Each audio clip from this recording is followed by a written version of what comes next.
day 4, and we've already kind of started our day. It's already halfway through almost, and it's the weekend. So breathe, ladies. You have made it through the weekend if you've been following this week. You made it to the weekend, I should say. I, for day 4, I would like to go over something that's kind of, it may be controversial, but I think it's really important to distinguish between the two. And that's being consistent as a mother, but then also not overdoing it.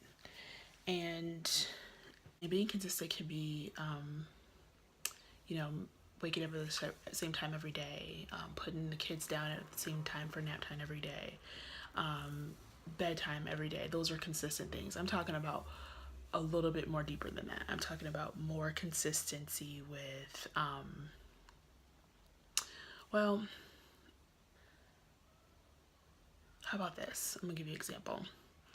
When you're a new mom, and this can be for any mother right now, but when you're a mom and you have that little baby, you want to make sure that you're doing everything right. So you jump at everything.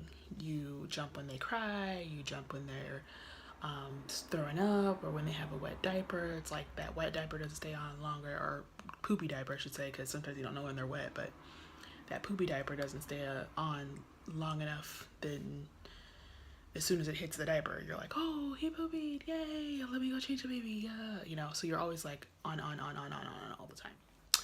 And some people will consider that consistency. I would consider that pretty consistent as well, but I also would say that there needs to be a balance between consistency and overdoing it. You always feel like you need to be doing something, or, you know, every minute of your day is supposed to mean something, and it's supposed to be like this bigger, it's supposed to mean something in the grand scheme of everything. And I just feel like sometimes the consistency of being available can be overdoing it. I don't know if that makes sense to anybody, but right now I'm holed up in my little pantry slash quiet time area that I come to in the morning when he's still sleeping. My family's out in the front room watching TV. He's napping. I don't want to be available for right now. And I think that the consistency of you being available can be overdoing it because you never take that time for you. And tomorrow I'll talk about what I do for taking me time. But I just think that sometimes you just need to step away and not be there. I don't know if that makes sense to some of you, but that's what I'm going to do today. So this is my first time stepping away today and not being available. I'm going to do some reading. I'm going to not overdo it. I don't know what we'll do today for the rest of the day, but we'll figure it out. And I'm just going to take that time to just kind of be chill. Enjoy the weekend and enjoy the nice weather. We were outside all morning this morning. And I'm just going to enjoy myself and not feel like I have to be available or in front of my family so that they can ask me thousands of questions, or not even ask me 1,000 questions and just ask me to do stuff, or I feel like I have to do stuff for them or for the house, because I just need that time just to be, I'm going to just sit, or I'm going to just read, or I'm going to just be whatever. So I hope that makes sense to you guys.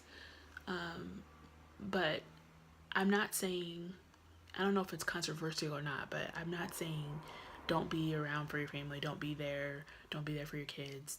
I'm not saying that, but I'm saying that sometimes we overdo it.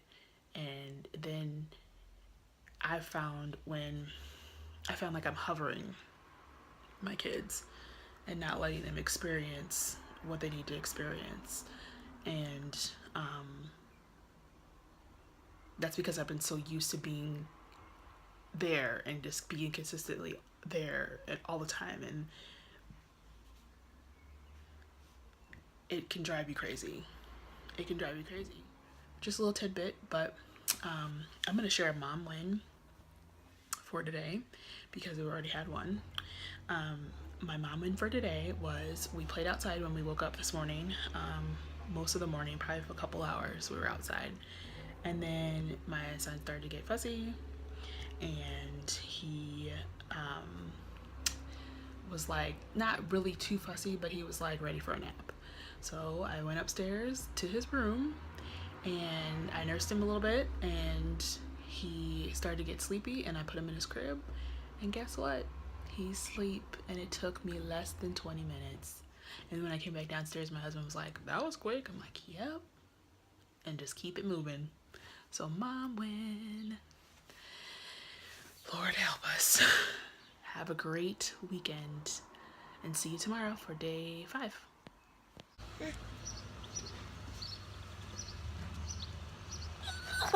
Don't forget to subscribe, like, and share.